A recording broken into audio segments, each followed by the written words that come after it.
One of the biggest questions that I've received over the last even couple months, since various people have heard that I'm working on starting new companies, and so I'm kind of at the same point as some of them wanting to start their own companies, is how to decide when to launch a company, how to decide when to jump the precipice, take the leap of faith, cross the Rubicon, burn the ships, whatever metaphor, analogy you want to use. But when is that moment that you know that you need to just send it and go all in? So I like to think about it like marriage, actually. It's really hard to define when to know it's time to propose to someone, or when she's the one and you're going to marry them. If you were to ask me when did I know exactly when to marry Kara, like the moment, I don't think there was a moment. It was like a span of time. It was just how I felt about things. Like there's like emotional stuff, which I don't like talking about a whole lot, but I'm trying to get better. It's just in the moment, it was like, this does feel right. Like based on all the information I have, based on my life experience, based on how I feel about her, she's the one that I need to pursue fully. And so I'm going to just send it, commit, and move forward. And I believe starting a business is very similar, if not almost identical. Maybe without a lot of the spiritual aspect, of marrying someone. But it is very similar. And the answer is you never exactly truly know when you need to start a company. Now, I think the biggest thing that holds people back from starting companies right now is a cultural phenomenon that I believe we have thanks to the internet. So I want to get into this. On the internet, there are certain behaviors that are rewarded. And there are certain behaviors that nobody gives a flying crap about.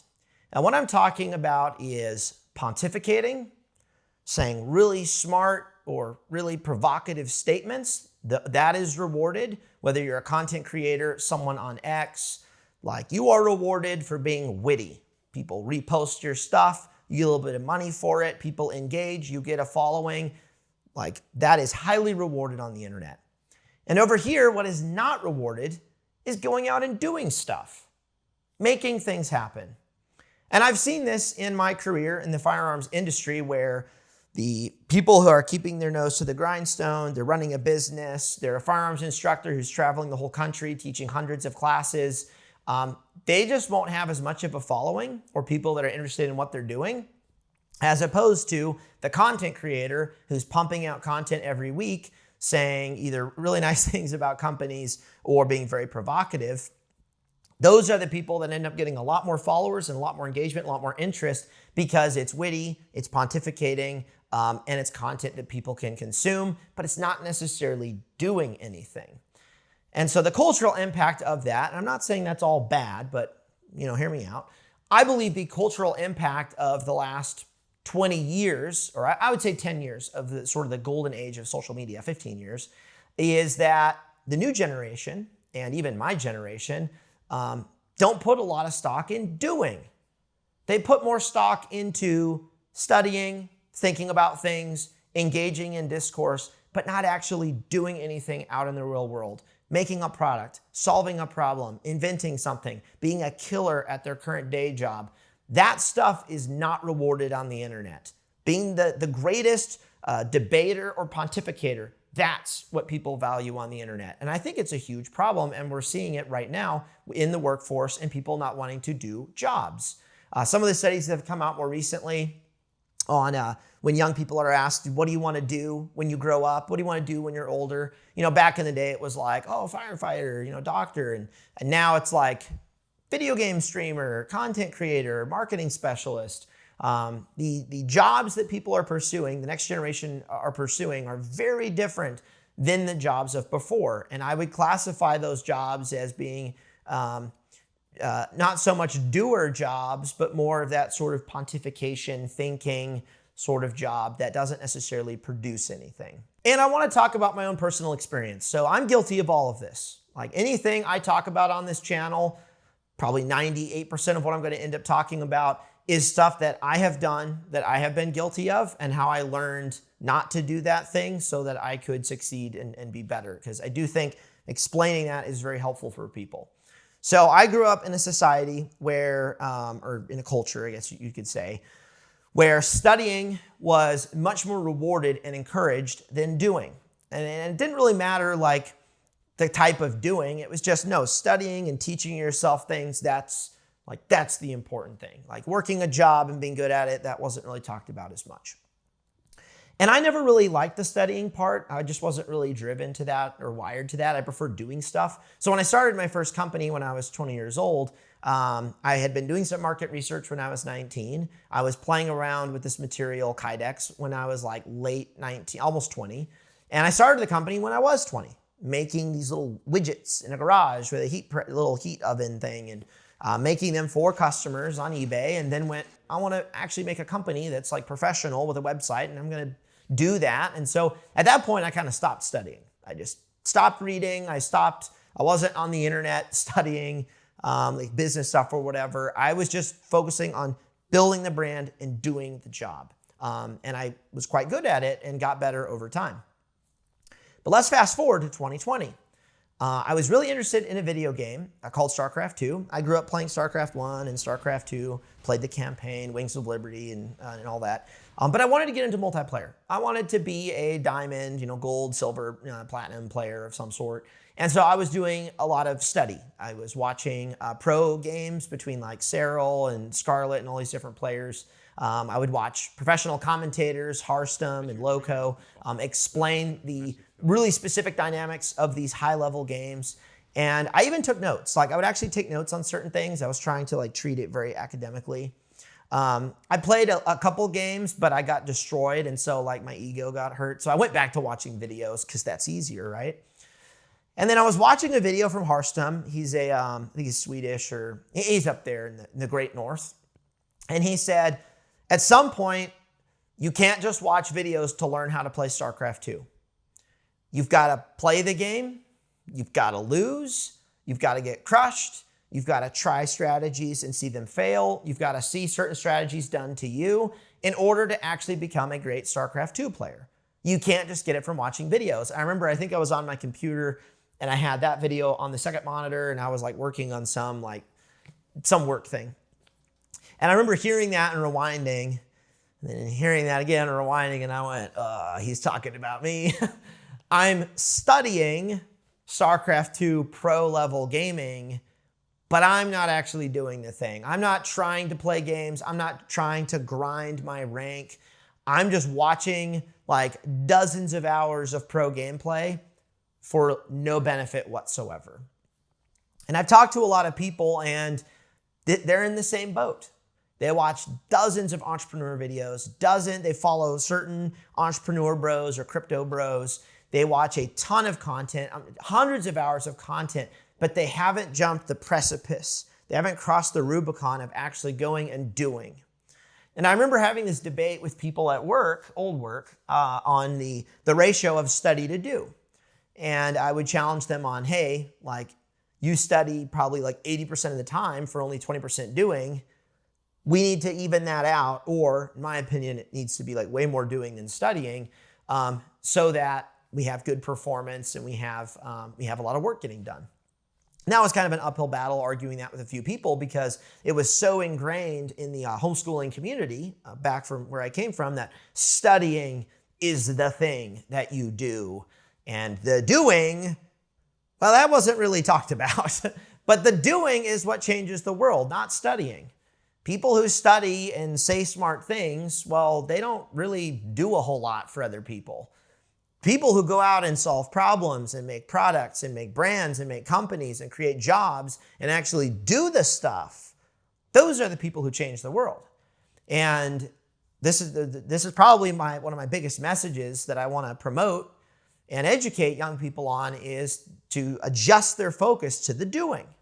And it's going to mean failing. It's going to mean, making a mistake, just like I needed to do playing StarCraft 2. I needed to play games and get destroyed. I needed to make mistakes. I needed to take note of certain strategies used against me and figure out a counter to them. But I just decided it wasn't worth it, and I just stopped watching StarCraft 2 videos altogether. But a lot of people are at that place where they're still studying and consuming much more than they have thought about producing. And it's why a lot of people are at that moment, like I talked about at the beginning of the video, where they haven't crossed the precipice of have they studied enough about this business or this product in order to jump over and just commit and start doing it. Now, a lot of people, when they hear this, they think, well, if I'm about to start a business, I should do a lot of market research before I commit and spend a bunch of money. And the answer is yes. There's some level of prep you should do. But at some point, being a perfectionist and doing a bunch isn't going to get you anything. And there's a great quote I saw a week or two ago from Larry Ellison, the founder of Oracle, one of the biggest companies in the world. He said, and I want to be accurate in this, a foolish doer will outperform a smart thinker every time. So at some level, regardless of how much you study and how much you think and ponder your new business, your new product, the guy who's just out there, who's making mistakes and stumbling along, doing the thing, is going to outpace you sitting there having not committed and decided to do something. Because that is the hang up most people have with this idea of just starting to do things is, well, what if I make mistakes? And the answer is, yeah, you are going to make mistakes. That's kind of how this works. And I want to use the 2 new businesses I'm working on as an example of this. So I know from starting a company and it evolving over time that, and this kind of goes back to that precipice concept of jumping, you do not need to have a fully baked business plan or fully baked details for how the business is going to run, because it's going to change after a year or two, or in year 1 even.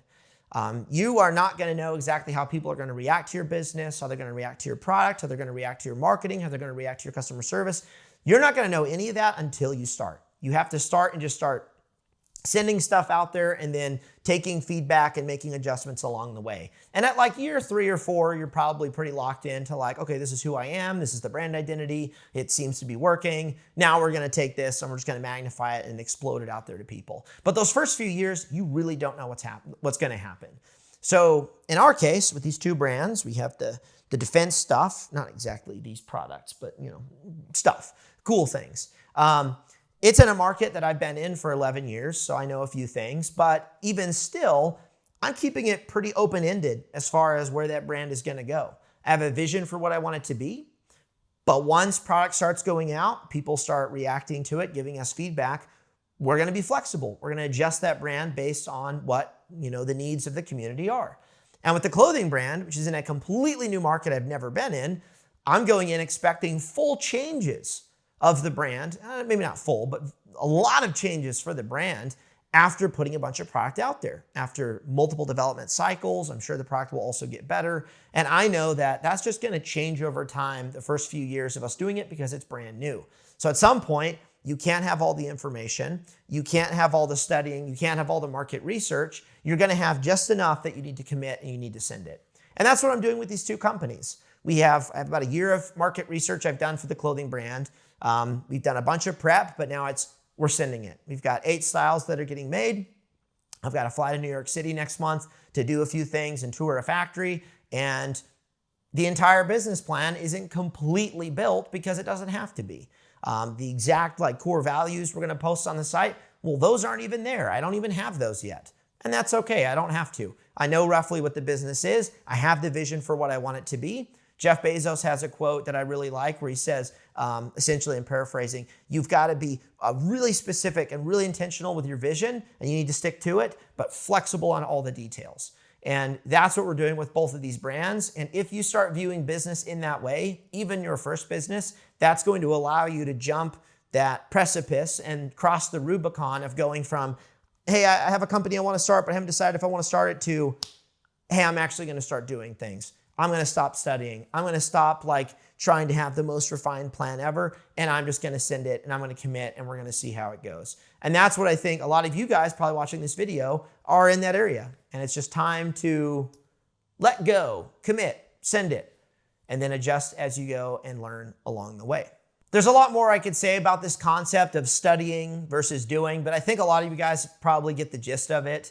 And if you really examine how you're spending your time right now, how much media you're consuming, how many books you're reading, compared to how much you're doing or how much you're executing on what you've learned, you'll probably think of a few areas where it's like, okay, yeah, I could probably, crank back the amount of TikTok I swipe, the amount of Entrepreneur Bro videos, the amount of Lucas Botkin videos I watch. I mean, I only have like 3 business ones right now. And go, I actually need to spend more time actually going out and doing stuff. And that's something I would love to see. Just a major shift in culture in the next 5 to 10 years where media isn't so much getting consumed anymore on the internet. Like view count drops dramatically because everyone's out actually doing things, creating product, making industry happen, changing lives, and they're not just spending all their time in the virtual world doing internet stuff. And yes, I know that's ironic coming from me since I have been a content creator for the larger part of my career, 8 years or whatever. But from being a content creator and a business owner and someone who's made stuff and done things, I can speak about this. I know how different those things are. And even my own priorities as I move forward with the new companies, it is still like 80% doing, like 20% content, and studying and whatnot. The goal is to make things happen and to maintain a high percentage of that activity and much less of a percentage of thinking, pondering, studying, pontificating, and being in meetings. But I'm going to save that for another video because the meeting discussion is super fun. But if you guys are interested in business content, we will be doing more. Obviously, I'm still layering in a few shooting videos here and there because that is something that I have done quite a lot of. But once the new defense company is launched, that content is going to migrate over to that channel. And then this channel is going to go back to being things that I've learned being in business for the last 11, 12 years, starting my own companies, being somewhat successful at those, also making a lot of my own mistakes that I want to share with you guys so that hopefully I can inspire more of you guys to jump that precipice, cross that Rubicon, and start building companies of your own and affecting positive change around the country. Thanks for watching.